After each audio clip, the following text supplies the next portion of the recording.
In the fall of 1998, 9-year-old Rachel Lyman disappeared while riding her bike home from a piano lesson in the small town of Fairhaven, Minnesota. The sun had just dipped below the horizon, the air cooling rapidly with the changing season. She never made it home. Her bicycle was found tipped over at the edge of a cornfield, her helmet still clipped to the handlebars. No witnesses, no leads, no signs of struggle. The town searched, grieved, and eventually fell silent.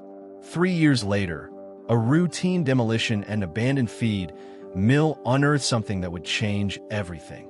And what they found still haunts the investigators who were there that day. The morning air was still heavy with the scent of wet leaves when Dana Lyman stepped barefoot into her kitchen. Outside, the world was beginning to dry. The storm that had soaked Fairhaven all night had finally passed, leaving behind a hush that made the trees seem taller, the silence more complete. She moved on autopilot, coffee filter, water, the measured scoop of grounds. It had become ritual. 3 years of mornings like this one. 3 years since Rachel. The old answering machine on the counter blinked red. She hadn't checked it in 2 days. Maybe 3. People didn't call much anymore. Not since the flyers came down. Not since the search was called off. Not since they started saying was instead of is. Dana poured the coffee slowly. The mug, chipped at the rim, still read "Number 1 Mom." Rachel had painted it at camp this summer before she disappeared. The blue was uneven, the letters crooked. Dana never stopped using it. The machine blinked again. She pressed play. A voice crackled through the static. Female, professional, careful. "Mrs. Lyman, this is Sergeant Rebecca Klein with the Hennepin County Sheriff's Department. I'm sorry to call so early, but we believe there's been a development in your daughter's case. I need to ask you to come down to a site just outside of Fairhaven. A cleanup crew working after the recent flooding found something." There was a pause, the kind that carried weight. "We're asking Detective Lucas Pryor to meet us there. He'll explain further on site." Dana didn't move for a long moment. The steam from her mug curled upward, vanishing into the morning light. She set it down gently, walked to the drawer by the sink, and pulled out the old folder. The manila edges were soft from handling. Inside were photographs, reports, sketches. Every newspaper clipping, every missing child bulletin. The field map with red markers she had stared at so long she knew it by heart. Rachel's third-grade school portrait, slightly faded. The one with the red floral dress. The one Rachel had insisted on wearing even in August heat. Dana clutched the folder to her chest, the weight of it heavier now than it had ever been. Her keys hung from a hook by the door. She took them without thinking, stepped into her shoes, and walked out without locking the door behind her. The roads leading out of town were still slick from rain. Puddles gathered in the low points, reflecting clouds that hadn't decided yet if they were finished crying. The drive toward the old river bend, once a busy industrial zone, now mostly abandoned, was eerily quiet. She hadn't been that way in years. As she turned onto the gravel access road, she saw them, the lights, red and blue flashing through the mist. Police cruisers, a county van, yellow tape fluttering in the breeze like forgotten ribbon. And him, Detective Pryor, stood near the far edge of the cordoned area, raincoat open, notepad in hand. He looked older. He was older, grayer, a little slower to move, but the same steady presence, the same look in his eyes when he saw her. She parked behind the van and sat for a moment, hands still on the ignition. Pryor walked toward her, nodding politely to a uniformed officer. His face was composed, but not detached. "Mrs. Lyman," he said as she stepped out, "I'm glad you came. I wanted to be the one to explain." Dana looked past him to the muddy ground, to where a small team in protective gear was gathered around a tarp-covered shape. She didn't ask what it was. Not yet. They were clearing debris left by the flood, Pryor said, over by the base of the old feed mill tower. A section had collapsed. While digging, one of the operators struck something solid. Too solid. They stopped and called it in. He led her slowly, carefully past the tape. It was buried deep. Industrial freezer. Sealed shut with multiple layers of adhesive. Not something that would have just ended up here by chance. Dana didn't speak. Her fingers tightened on the folder in her arms. Pryor paused beside the tarp. One of the techs lifted the edge just enough to show what lay beneath. A rusted red exterior, streaked with mud and age. The chrome handle still gleamed faintly beneath layers of grime. "We opened it this morning," he said. "Inside, we found items, clothing, bone fragments. We haven't confirmed anything yet, but there were pieces of what looked like a child's dress. Red floral print, very distinctive." Dana's breath caught.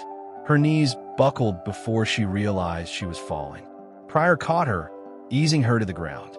"We're not asking you to identify anything here," he said gently. "But we'll need you to come with us to the coroner's office. There are photographs. We can do this step by step." Dana looked past him to the edge of the woods beyond the site. Her mind was already pulling images she'd buried. Rachel running through the yard. Rachel's laugh in the back seat. Rachel swinging her legs at the kitchen table, talking about butterflies. "I thought I'd know," she said quietly. "If she were gone. I thought I'd feel it." Pryor didn't answer. Behind them, the tarp was lowered again. The wind picked up, carrying the scent of river mud and something else. The heavy quiet of too many years without answers. Dana stood slowly, her hand still on Pryor's arm. "Let's go," she said. "I want to see what they found." The coroner's office in Hennepin County was a sterile, fluorescent place that smelled faintly of antiseptic and damp concrete. Dana sat in a small consultation room, her fingers pressed against a paper cup of water she hadn't touched. Detective Pryor stood beside her, silent except for the occasional quiet breath. Across the table, Dr. Emil Vasquez, a tall man with kind eyes and gray at his temples, held a manila envelope. He didn't open it right away. "I want to begin by saying we haven't confirmed identity yet," he said softly. "The remains we found are partial. Mostly small bones, brittle from time and environment. We've collected samples for DNA comparison, but that process takes time." Dana nodded. She hadn't spoken since they left the site. Her voice felt caught somewhere deep in her chest, beneath the years of waiting. "We did find several personal items in the container," Vasquez continued, placing the envelope on the table. "Some fragments of fabric. A single shoe. I'll show them to you now. If you recognize anything, please say so." He opened the envelope and laid out a series of photographs. The first was a close-up of a piece of fabric, scorched and stained, but the pattern was still visible. Tiny red roses on a faded blue background. Dana's hand flew to her mouth. "That's her dress," she whispered. "She wore that to her birthday. Her 9th. She wouldn't take it off for days after. I had to sneak it into the laundry when she slept." She reached for the image, her fingers trembling, but stopped short of touching it. The next photo showed a child's sneaker, small and scuffed. The right toe was torn slightly, as if worn through by playground slides. Dana had searched for that shoe in every dream since the night Rachel vanished. She always double-knotted her laces, Dana said it made her run faster. Pryor sat down beside her. "There's more," Vasquez said gently. "But we can stop here if it's too much." "No," Dana said, her voice thin but steady. "Keep going." The final photograph was of the interior of the freezer. It was dark and rusted, but carefully arranged. Bones, what was left of them, had been laid in an almost anatomical position. Next to them were small objects, a beaded bracelet, the kind sold in craft kits, and a crumpled note, barely legible. Dana squinted. The handwriting was unmistakable, looping and large.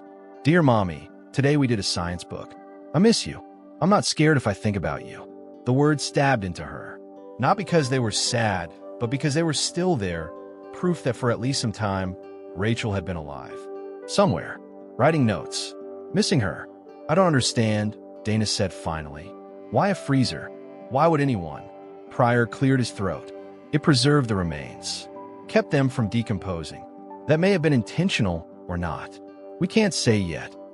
Dana leaned back in her chair, the ceiling blurring above her.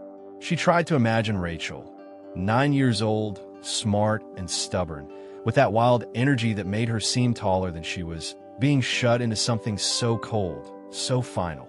"Did she suffer?" she asked, barely audible. Vasquez hesitated. "There's no trauma to the bones, no signs of struggle. That may suggest she was unconscious before placement, perhaps sedated." But again, we can't be sure. Dana nodded once. That was the best mercy she would get. The drive back to Fairhaven was long and silent. Pryor offered to drive her home. Dana didn't protest. She didn't trust her hands on the wheel. They passed familiar landmarks. The gas station with the broken neon sign, the hardware store that always flew its flag crooked. The town hadn't changed much, but Dana had. There were years between her and everything else now. When they pulled into her driveway, she sat in the parked car for several minutes before speaking. "You kept the case open," she said, not looking at him. "I did," Pryor answered. "Never packed it away. Something about it never sat right." Dana nodded slowly. "I used to think that if I moved on, even a little, she'd disappear completely. Like I'd erase her by accident." "You didn't," he said quietly. Dana stepped out of the car and walked toward the front door, the manila folder still pressed to her chest. Her hands were numb. The doorknob felt heavier than it should have. Inside, the house smelled like it always did, cedarwood and lavender detergent. She hadn't changed the scent of the soap in 3 years. Some things weren't worth updating. Rachel's room was at the end of the hall. She pushed the door open gently. The bed was still made. The unicorn comforter pulled tight. The bookshelf held the same stories: Charlotte's Web, Island of the Blue Dolphins, the box set of Magic Tree House. Her diary lay on the nightstand. Dana had never opened it. She sat on the edge of the bed and stared at the framed photo on the dresser. Rachel in her red floral dress, frosting on her cheek, holding up 9 fingers with a grin too big for her face. A sound escaped Dana's throat, half laugh, half sob. "I'm sorry," she said aloud. "I should have known. I should have kept pushing. I let them convince me she was gone. But now she was back. Not alive, not home, but found. And that changed everything." The living room was dark when Dana woke. She didn't remember falling asleep, only curling up on the couch after returning from the coroner's office. The folder was still clutched to her chest, her arm tingling from the pressure.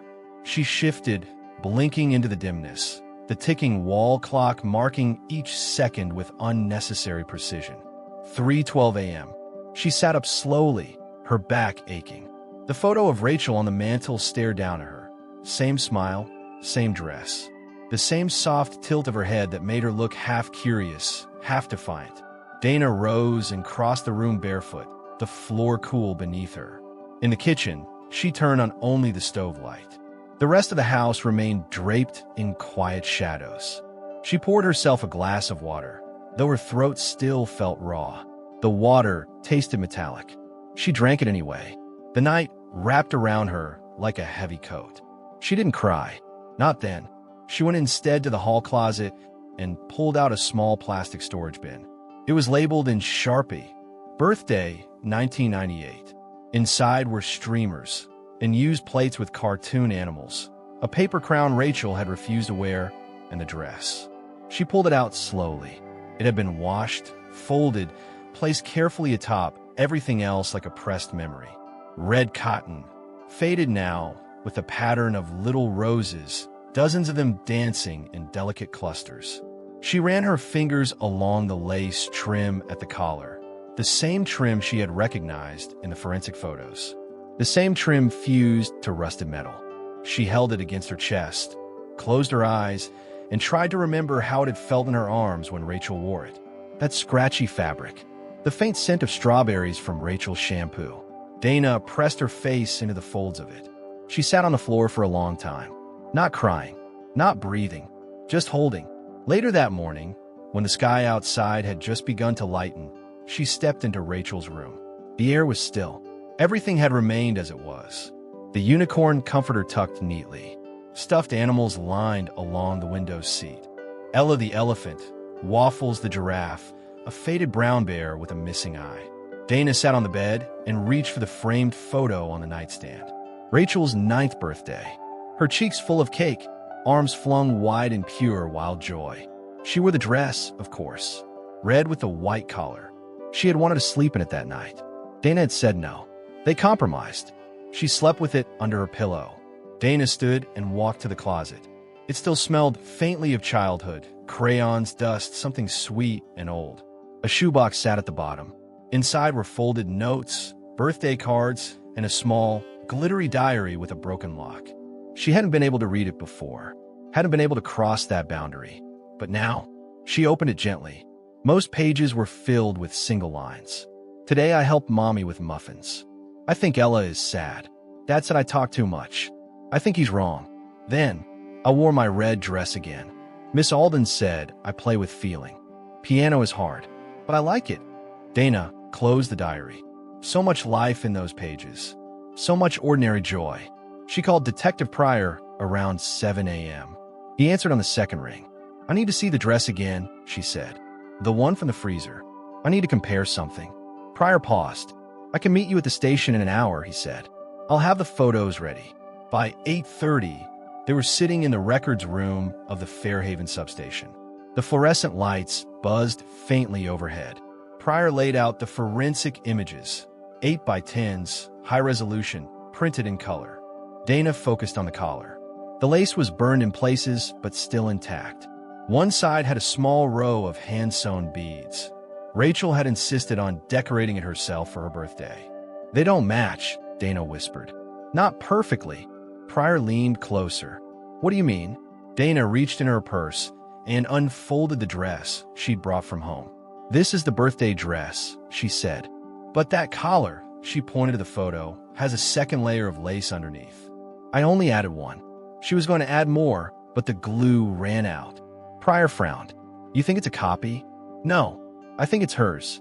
But I think someone altered it, added fabric, or tried to fix damage. She stared at the photo. Whoever did this, she said, they were trying to make it look right, like something I'd recognize. But not exactly, Pryor finished. Dana looked up at him. That freezer wasn't just a hiding place, she said. It was staged. Back at home, Dana sat again at the kitchen table. The photo prints lay beside her. She traced the outline of the lace with her finger. What kind of person keeps a child in the dark and then tries to make her look presentable? What kind of person still thinks about how the mother would see it? She didn't have the answer yet, but the silence was starting to sound different. Not just empty, structured, intentional, and that frightened her more than anything. It was a Wednesday afternoon, the kind that slid quietly into early evening without anyone noticing. Rachel Lyman left her piano lesson at exactly 5:15 p.m., just like always. Miss Alden stood at the porch with her tea in hand, waving as the little girl pedaled off on her bicycle. Her red dress, the one with the tiny roses and white lace collar, fluttered slightly in the breeze. Her helmet strap was snug beneath her chin. The pink backpack bounced gently with each push of the pedals. She took the shortcut again, the narrow gravel path that curved along the edge of the field. Everyone in Fairhaven knew that trail. It was shaded by tall trees and overgrown brush, a path kids took when they were in a hurry or wanted to feel alone for a few minutes.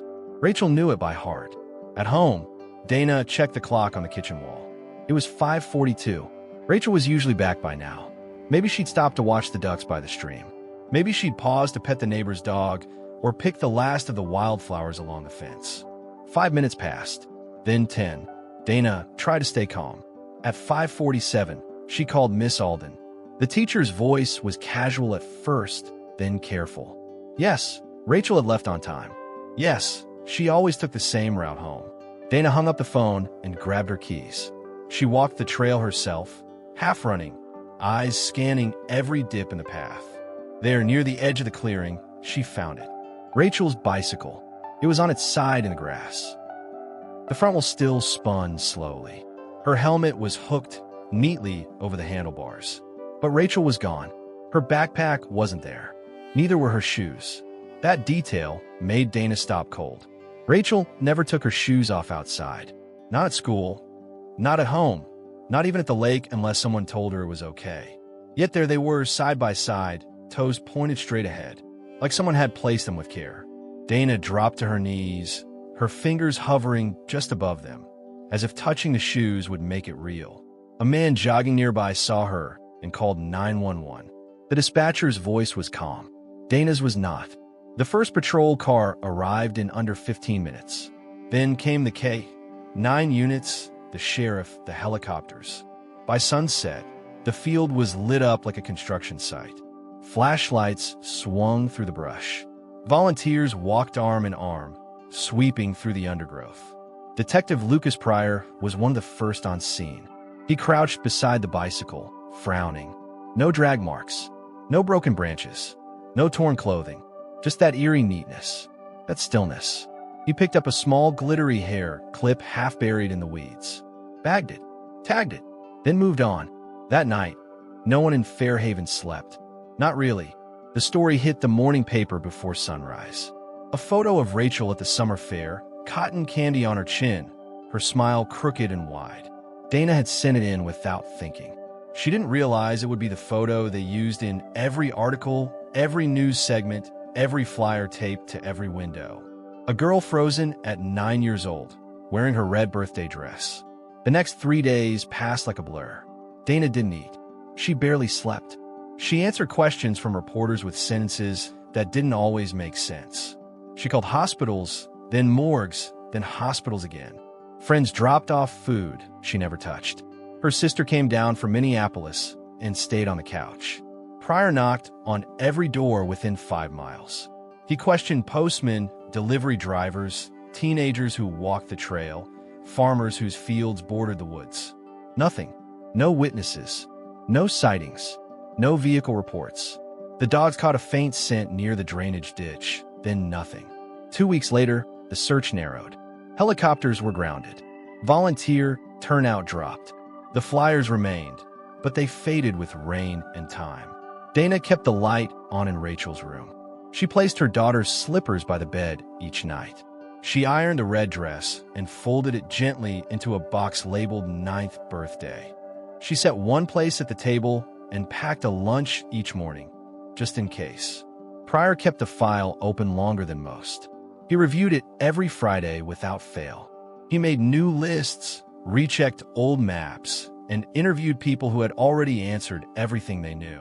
One name kept bothering him: Gordon Bell. It was listed only once, an old volunteer sign-in sheet at the community center. Just 2 dates. Bell had substituted for Miss Alden for 2 piano sessions that September. Then he was gone. No one remembered what he looked like. No photo on file. No criminal record. Just a name, a role, and silence. Dana remembered him vaguely. Said he was quiet, polite, clean fingernails. That's all she could recall. But back then, no one had reason to think a temporary piano teacher with soft shoes and a gentle voice would leave a town with something as terrible as a child's absence. 3 months passed, then 6, then 1 year.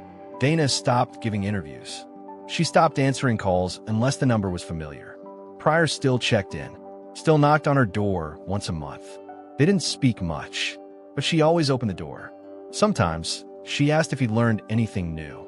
Most times, he hadn't. Once he said, "She's out there." Dana nodded, not because she believed it, but because not believing it hurt worse. And now, 3 years later, the trail was barely visible beneath the overgrowth. The same space where Rachel's bike had lain was covered in tall grass and silence. And somewhere far from that place, a sealed metal box had been pulled from mud. And inside it, something waited. Something that looked like the truth. Something that had been missing for 3 long years. Detective Lucas Pryor hadn't touched the file in nearly 4 months. It wasn't that he'd forgotten it. He couldn't. But there were other cases, newer ones, louder ones. Files with witnesses and camera footage and suspects who slipped up. Rachel Lyman's file wasn't like that. Hers had always sat in its own drawer, away from the others, the edges soft from use, the paper yellowing at the corners. When the call came from the coroner's office confirming the preliminary DNA match on the remains, Pryor didn't feel closure. He felt the opposite, a weight shifting inside a wound that had never closed properly. He unlocked the drawer and pulled the folder out, laying it flat on the surface of his desk. The cover had her name written in faded black ink. Underneath, a sticker from a missing child task force, curling at one corner. He opened it and began to read, line by line, like he was reading it for the first time. There was the incident report from September 16th, 1998. Initial response, scene notes, photographs of the bicycle and the hair clip. There were the interview transcripts, neatly typed, stapled in chronological order. Dana Lyman's voice came through in clean sentences that slowly unraveled by page 3. Witness statements, search logs, dog team reports. Nothing new, nothing missed. He turned to the back pocket of the file, the place where he kept documents that hadn't made sense then and still didn't now. That's where he found it. A single-page volunteer form, filled out in block lettering. No signature, just a name written in the top right corner. G. Bell. It hadn't stood out before. There were dozens of volunteers during that first month. Teachers, librarians, parents, strangers from neighboring towns. But something about it nagged at him now. He flipped back to the report from the forensic unit, the one from the site where the freezer had been found. Attached was a scanned image of a note discovered inside the unit. It was faint, smudged, but partially readable. A list titled The Rules, for lines written in all caps. No names, no sound, no windows, never open alone. Pryor leaned in, comparing the way the letters curved, the slant of the N, the strange way the lowercase E dipped downward as if the writer's hand had hesitated. He pulled out a magnifying glass and studied both. The strokes were identical, not similar, identical. He checked the dates. The volunteer form was dated October 3rd. The note in the freezer had no date, but it didn't need one. The handwriting was the same. Someone who had once stood in the school gymnasium, passing out bottled water to search teams, had also written the rules of a room where a child was kept for 3 years. Pryor stood, pushing the file aside. He crossed to the evidence cabinet and opened the bottom drawer. Inside were the high-resolution photographs from a scene, close-ups of the freezer, the items recovered, the way things had been arranged. He remembered how careful everything had been. Too careful. The bones laid out with a kind of reverence. The fabric arranged to show the lace collar.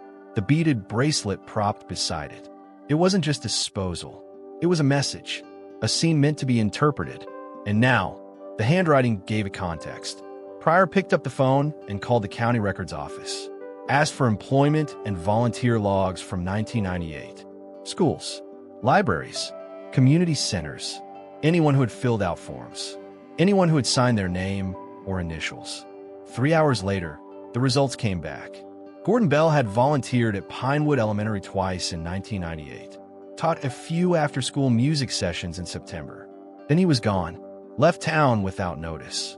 No forwarding address, no resignation letter, just gone. Pryor ran the name through the system. No matches, no driver's license, no utilities, no tax returns. He wasn't just gone. He'd erased himself. Pryor knew what that meant. People don't vanish unless they're hiding. And people don't hide unless they're guilty. He sat back down and reopened Rachel's file. There was something else that hadn't made sense before. In Dana's interview, she'd mentioned a substitute teacher, briefly, in passing. Said she remembered a man with soft hands and clean shoes who had come in for 2 lessons while the regular teacher was out sick. Pryor had dismissed it then, but now it felt like the first thread that might actually unravel the whole thing. He picked up the phone again. This time he called Dana. "I need to ask you something," he said, keeping his voice steady. "Back in '98, do you remember the substitute who taught Rachel's piano class?" There was silence on the line, then a slow, cautious yes. "Do you remember his name?" She hesitated. "Bell, I think. Gordon Bell. He was only there a couple of times." "What?" Pryor exhaled. "Because I think he just became our first real lead in 3 years." That night, Pryor stayed late at the station. He spread out the photos, the volunteer forms, the fragments of the note. He started building a new timeline, a new suspect file. He wrote Gordon Bell's name at the top in bold letters. Then below it, a question. Where did he go? Detective Pryor sat alone in the records room well past midnight. The old fluorescent lights flickered above him, humming like a low current in his ears. On the table lay every piece of information they had ever gathered on Gordon Bell, which wasn't much.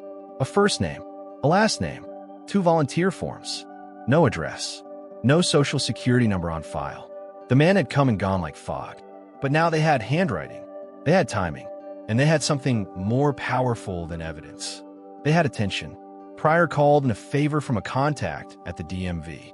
asked for scans of handwritten license applications from the last 30 years. It was a stretch, but handwriting was all they had. He submitted a request to the Department of Education. Any substitute teaching certificates issued to a Gordon Bell. He pulled utility records, cell phone accounts, property tax ledgers. Piece by piece, he started looking under stones that no one had bothered to lift before. The break came from a librarian in Iowa. She called the tip line after seeing a bulletin Pryor had quietly recirculated. Said she recognized the name. Gordon Bell had applied to work at a public library in Cedar Bluff back in 1999. Said he was a music teacher taking time off to write a book. He didn't stay long. 3 months, maybe 4. Then gone again. But she still had the application. Pryor had it faxed to the station within the hour. The handwriting matched. Every curve, every capital letter, every strange slant in the lowercase e. It was him, and it meant he was still alive. Still somewhere out there.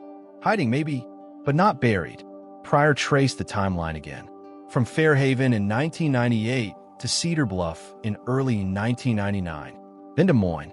Then a trail of job stints that grew fainter and more inconsistent. Sometimes he used the name Bell. Sometimes Bennett. Sometimes G. Reed. Always with gaps in between. Places where no paper trail existed. He followed each thread like it was tied to Rachel herself. Every lead felt like an apology. Dana called just after sunrise. She'd remembered something. A conversation, barely a moment from 25 years ago.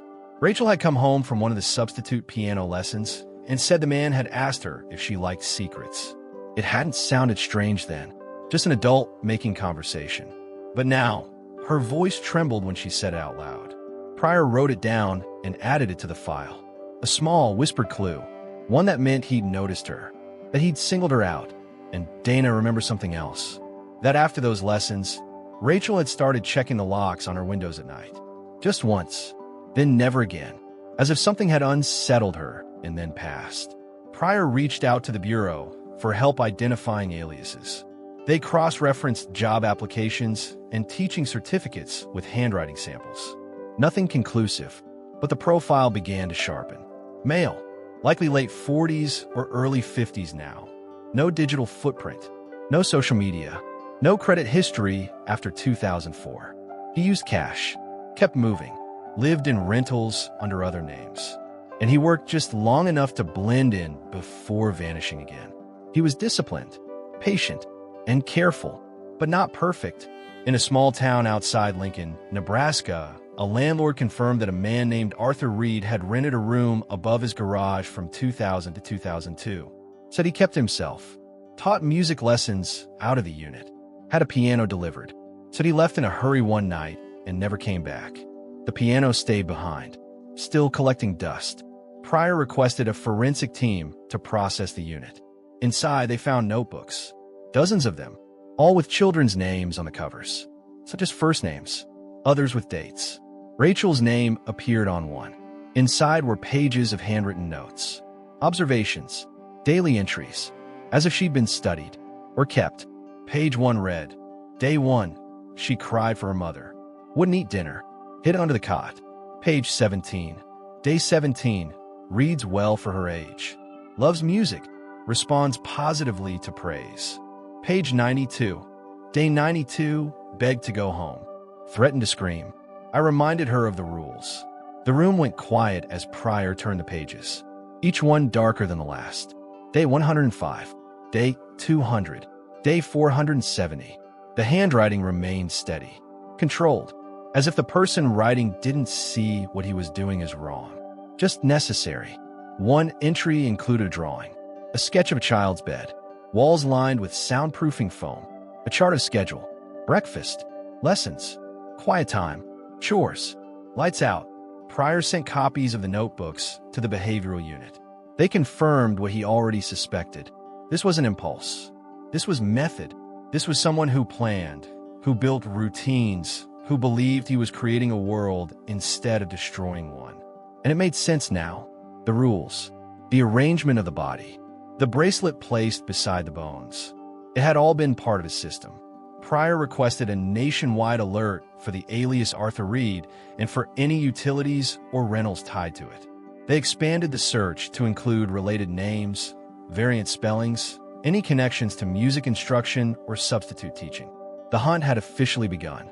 Back in Fairhaven, Dana sat in Rachel's room, listening to Pryor recount what he'd found. She didn't speak much, just nodded. She asked to see a scan of the notebook. He sent it to her. She stared at the words, at the way her daughter's name had been written over and over in a stranger's hand, at the dates, the numbers, the line that read, Day 718, refused to come out, screamed when I opened the door, and beneath it, a note scribbled in red ink.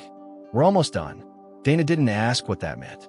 She didn't want to know, but Pryor did, and he would find out, because Gordon Bell, or Arthur Reed, or whatever name he lived under now, had left one thing behind he hadn't meant to, a trail, and someone willing to follow it. Detective Pryor spent the entire afternoon alone in the evidence room. The blinds were half closed, filtering light through thin stripes that fell across the stack of spiral notebooks on the table. Each one was numbered. Each one had a strip of masking tape on the cover, labeled with days. Day 1 to 30, day 31 to 60, all the way to day 722. There were 23 of them in total.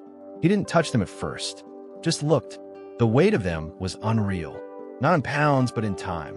2 years, then 3, each book holding 30 pages, sometimes more, page after page of notes, observations, instructions, corrections. It wasn't just a record of captivity. It was a manual, a system. He opened the first one. The handwriting was tight and even, a little slanted but controlled, not rushed. Day 1, she cried all day, refused dinner, hid behind the cot. He flipped a few pages.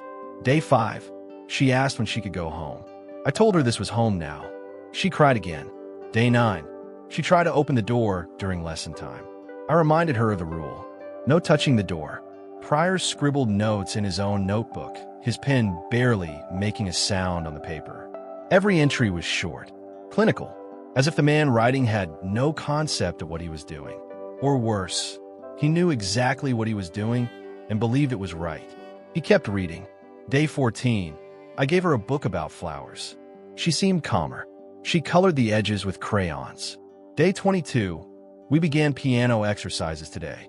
She responded well to scales. Asked if her mother would hear her playing. I told her she was being too loud.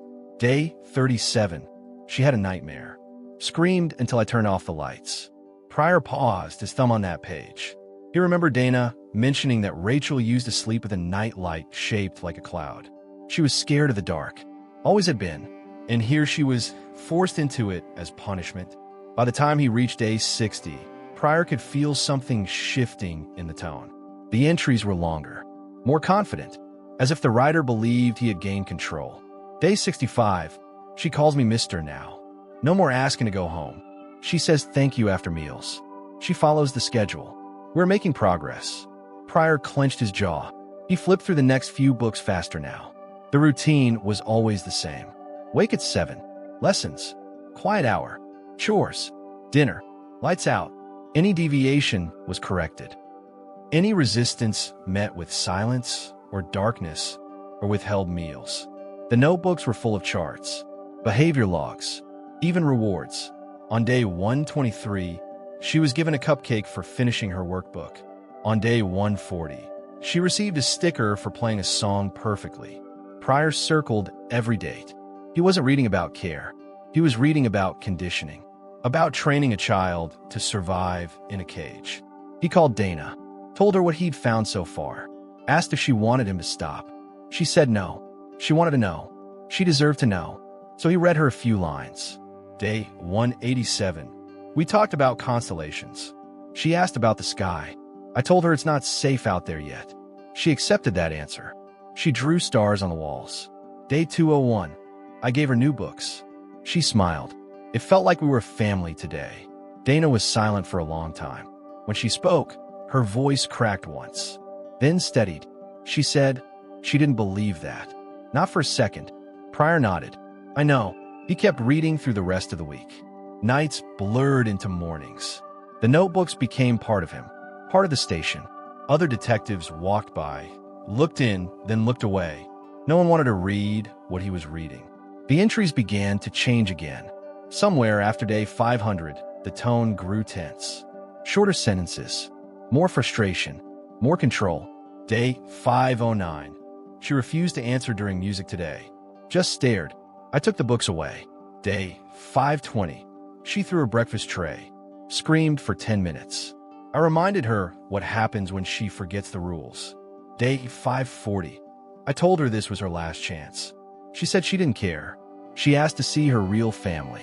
I told her she was being ungrateful. By day 600, there were no more rewards. Just routines, corrections, and silence. Rachel was growing, thinking, pushing back. She was no longer the frightened little girl who cried behind the cot. She was becoming someone harder to control, someone who remembered who she was. Day 637. She said she would hurt herself if I didn't let her out. I don't believe her, but it unsettled me. She's too clever, too observant. She asked if I was afraid. I told her no, but I was. Pryor leaned back in his chair, staring at that line. I was. The first real crack. The first sign that the man behind the pen had started to lose his grip. Not on Rachel, but on himself. He opened the final notebook, hands almost trembling. Day 700 through day 722. The pages were worn, some torn at the edges. The writing shakier now, rushed. Day 705. She hasn't eaten in 2 days. She started chanting her mother's name, Dana, over and over. Day 709. She said she hates me, that she hopes I burn. Day 711. I made her the juice she likes. She drank half. The medication worked. She got sleepy. Day 712. I told her the outside was full of monsters, that she had to hide, that I would keep her warm. Day 713. She stopped moving. Pryor closed a notebook. He didn't need to read day 714 or day 722. He already knew how it ended. But what stopped him wasn't the ending. It was the drawing. Tucked between the final pages, folded carefully, was a child's picture. Pencil and colored crayon. A little house. A woman with long hair. A window with a smaller figure behind it, waving. Above it, in shaky letters, were 5 words. I didn't forget you, Mommy. Detective Pryor waited outside the interview room for almost 20 minutes before he walked in. The room was cold, not by accident. The metal table, the cinder block walls, the harsh overhead light, all of it designed to wear a person down. But the man sitting in the chair didn't look worn. He looked ready. His name, for the record, was Gordon Ellis Bell, though he had used at least 4 others. He was 62, gray at the temples, small wire-rimmed glasses, hands folded neatly in front of him. He looked like someone's retired uncle, someone who knew how to fix a piano or teach a child the basics of Chopin. He did not look like someone who had held a little girl captive for 3 years, taught her rules for obedience, and buried her inside a sealed freezer in a flooded ravine. Pryor didn't speak right away. He sat across from Gordon, laid down the file, and opened it slowly. Inside were photographs, evidence from the scene, the notebooks, the note found beside Rachel's remains. Pryor didn't slide them across the table. He didn't need to. Gordon looked at the edge of the folder and smiled faintly, like a man seeing old letters from a long-lost life. When he finally spoke, his voice was clear. Calm, not proud, not afraid, just matter of fact. So, you found her. Pryor didn't respond. He waited. Gordon adjusted his glasses. It took you longer than I expected. Still, Pryor said nothing. He opened the notebook to one of the later entries and read aloud. Day 719. I brought her favorite juice, apple with a splash of grape. Added the medication. She drank half. He looked up. That's the day you killed her, isn't it? Gordon didn't flinch. He nodded once. She was very tired by then. She hadn't been eating. She was restless, uncooperative. I didn't want her to suffer. Pryor leaned forward, his voice quiet. Will you put her inside a freezer? Gordon tilted his head. It was clean, insulated. I sealed it properly. She wouldn't be cold. He said it like it mattered, like he was offering mercy. Did you hear what he just said? Pryor asked. You drugged a child, placed her in a sealed container, and buried her. Gordon didn't blink. It was better than the alternative.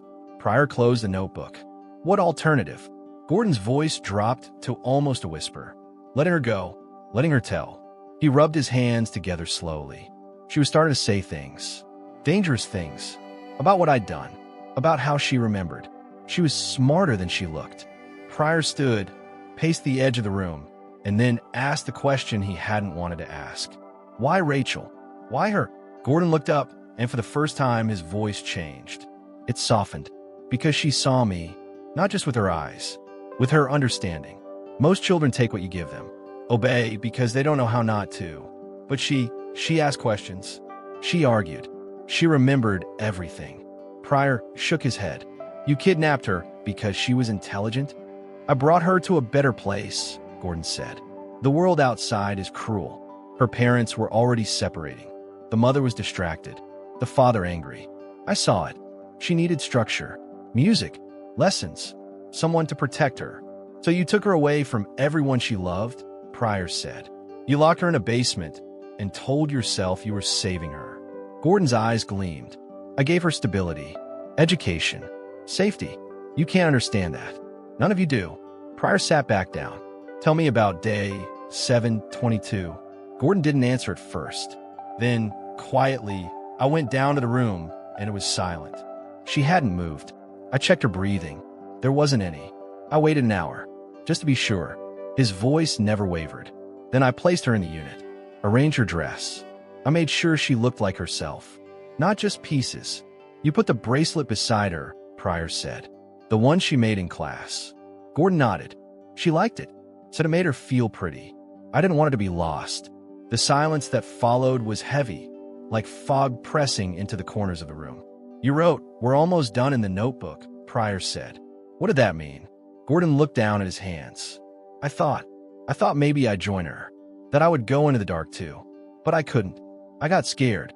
Pryor stood. He had heard enough.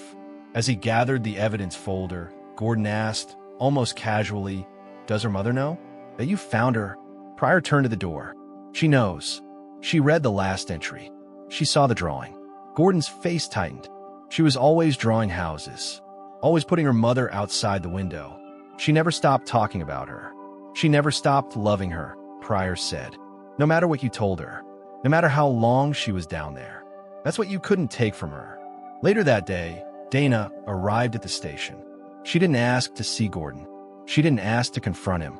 Instead, she sat in a quiet room with the case officer, answering questions about Rachel's medical history, her belongings, the dental records they would need to finalize the report. Her voice was calm, tired but composed. When asked if she would make a formal statement to the press, she said no. Not yet. Maybe later. After the funeral. Before she left, Pryor walked her out. The sun was setting behind the parking lot, casting long orange light over the asphalt. Dana paused beside her car. He said he put her in there so she wouldn't be cold. Pryor nodded. That's what he told me. She looked away, blinking hard. Rachel never liked the cold. Even in summer, she wanted a blanket. She opened the car door, then paused. But you know what she hated more than cold? Pryor shook his head. Dana stared at the sky. Silence. She said it made her feel small, like no one was listening. Pryor said nothing. Dana got in and closed the door. As her car pulled away, Pryor stood in the fading light, hands in his pockets, the weight of the case finally settling in his bones. Back inside, Gordon Bell sat in his holding cell, humming quietly to himself, a half-remembered melody tapping against the concrete walls. Somewhere in the evidence room, the notebooks sat boxed and sealed, waiting for court. And in a locked drawer in Pryor's office, the last page of the final journal had been carefully preserved. The drawing of a house, a window, a little girl waving to the mother outside, and above it, 5 words written in pencil. I didn't forget you, Mommy. The trial of Gordon Bell began 8 months after his arrest. It was held in the Hennepin County Courthouse, a gray building with tall windows and long echoes. There were no cameras inside.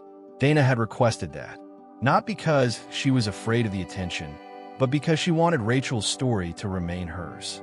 Not a headline, not a segment on the evening news, just the truth, spoken in a room full of people who needed to hear it. Gordon sat at the defense table in a plain blue sweater, hair neatly combed. He looked smaller than Dana remembered, or maybe she had simply grown taller in grief.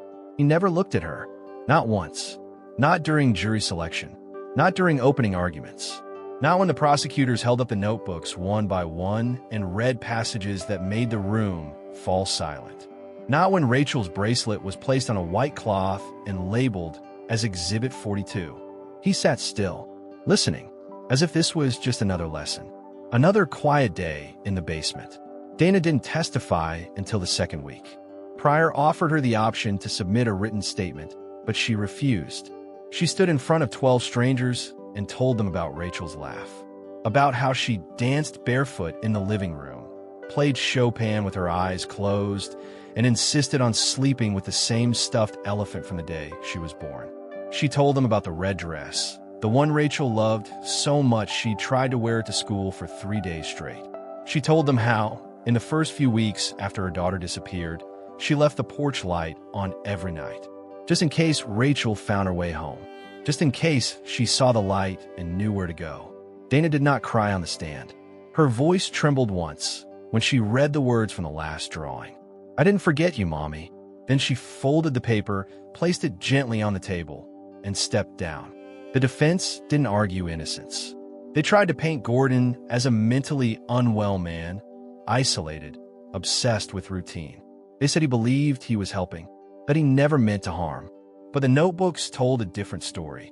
The schedule, the rules, the punishment entries, the planning, the sedatives, the sealed freezer. The truth was written in his own hand, across more than 700 days.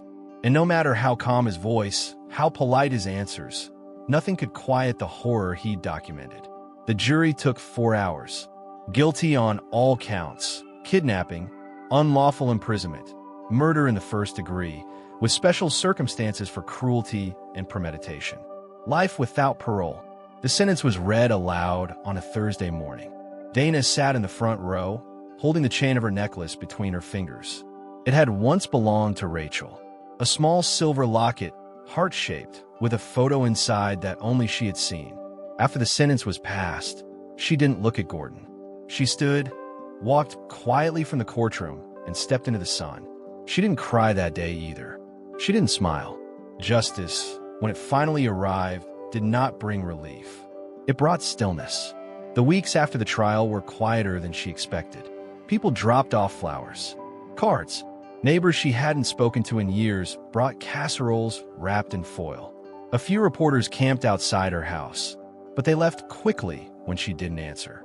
Dana found herself standing in Rachel's room more often than she intended. Not to clean, not to change anything, just to be there, to feel something solid. The bed remained made. The stuffed animals stayed lined against the wall. The red dress was still folded in the birthday box. But now, beside it, in a shallow drawer, lay the notebook page with the drawing. She had framed it. A simple frame. No glass. Just wood. So she could still touch the edges when her hands needed something to hold. One afternoon, Pryor stopped by. No badge. No notebook. Just coffee and a tired smile. He stood on the porch, not quite sure whether to sit or speak. Dana invited him in. They didn't talk about the case. Not directly. Instead, they sat in the kitchen and watched the wind move through the backyard. The place where Rachel used to run with her hair loose, where she'd once buried a time capsule that Dana still hadn't been able to dig up. Pryor looked at the fridge, at the old magnets still holding up drawings from before. Then he said, almost casually, "Do you ever think about speaking? Telling the story? For others, I mean." Dana shook her head. "Not yet," she said. "Maybe not ever. I think some stories belong in quiet places." He nodded. They finished their coffee in silence. That night, Dana lay in bed with the locket in her hand. It was the one thing Rachel had taken off the day she disappeared. She had placed it on her nightstand beside a half-read book and whispered, "I don't want to lose it if I fall." It had sat there for 3 years, untouched, waiting. Dana had worn it every day since the identification. She hadn't opened it in front of anyone. Inside was a photo. Rachel at age 8, wearing her red dress and grinning, so wide her eyes were nearly closed. Next to it was a small folded slip of paper. A note Rachel had once written during a thunderstorm. It said, "If I ever get scared, I'll think of you. You always make the dark feel smaller." Dana read that note every night now, not because she needed comfort, but because she needed to remember what courage looked like. Not loud, not angry, but steady, enduring, a light in the dark. On the 1-year anniversary of the discovery, Dana walked to the trail where the bike had been found. The field had grown over again, wild and golden in the afternoon light. She brought nothing with her. No candle, no photo, just herself. She stood for a long time, her hands in her coat pockets, watching the wind trace patterns in the grass. A small bird landed on a nearby fence post. Dana whispered Rachel's name once, softly, like a lullaby. Then she turned and walked home. There was no monument, no plaque, just memory, and that was enough. The porch light had been on for nearly 3 years. Dana turned it on the night Rachel disappeared and didn't switch it off until the day after the remains were confirmed. It had become more than a light. It was a signal, a promise, a way to say, "We're still here. You're still wanted."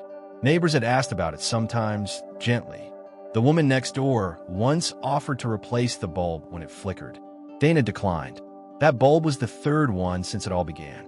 The first burned out after 10 months.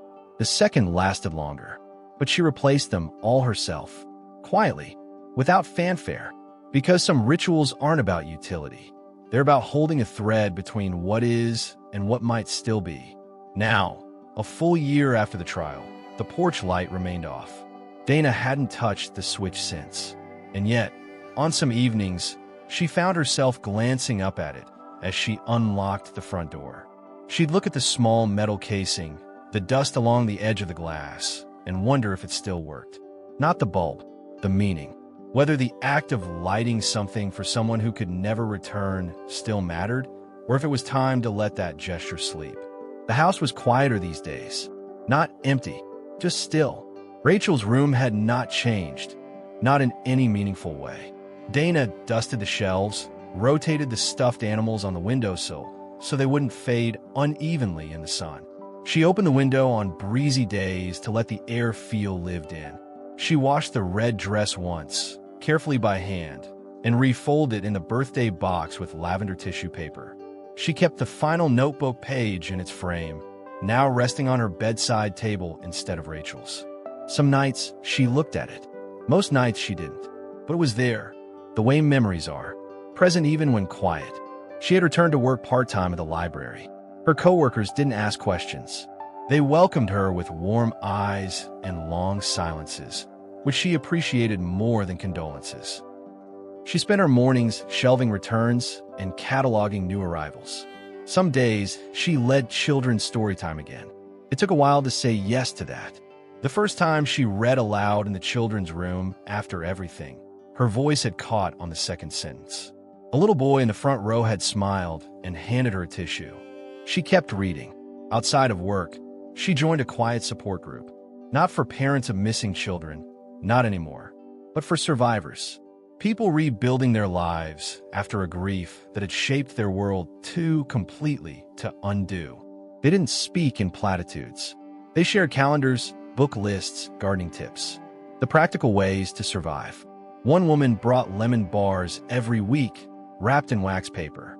Another woman embroidered birds into patches of denim and gave them away. Dana brought nothing but listened carefully, and when she did speak, she found her voice softer than she remembered. Less brittle, more real. Detective Pryor still visited once in a while. No longer out of duty, just a quiet habit between two people who had walked the same dark path and come out changed. He never stayed long, usually just a cup of coffee, a few words, sometimes silence. Once, they talked about retirement. He said he was thinking about it, said he might buy a little boat, fish without needing to catch anything. Dana smiled, said it sounded like peace. He asked if she still wore the locket. She touched her chest lightly and nodded. Always. One early autumn morning, Dana received a letter in the mail. No return address. The envelope was pale blue.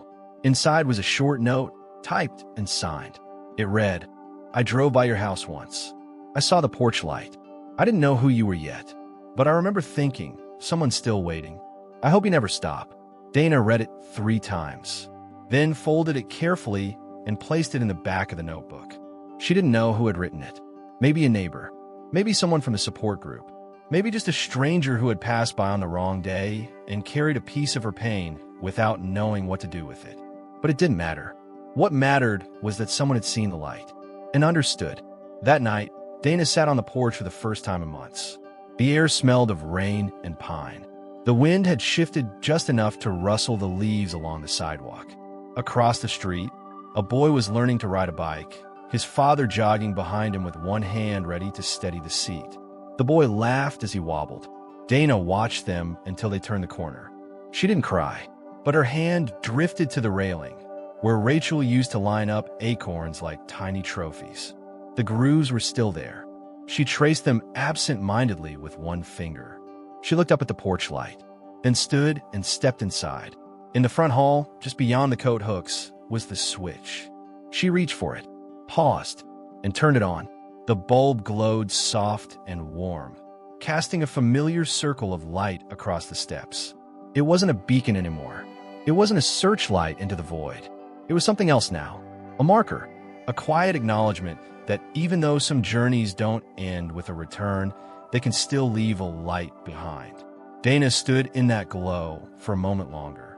She closed her eyes and remembered Rachel's voice, high and certain, asking one night long ago, "What if I get lost?"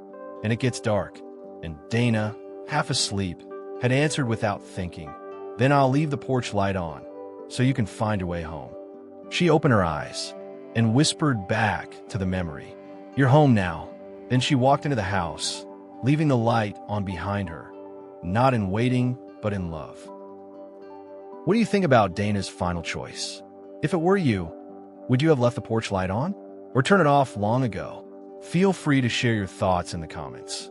I read every single one because sometimes the quietest reflections are the ones that stay with us the longest. If this story made you pause, think, or feel something you can't quite name, consider leaving a like, sharing it with someone who might need a gentle light in the dark, and subscribing so you won't miss the next quiet mystery. I'll see you in the next story. And who knows, next time, it might be you who holds the key to a forgotten truth.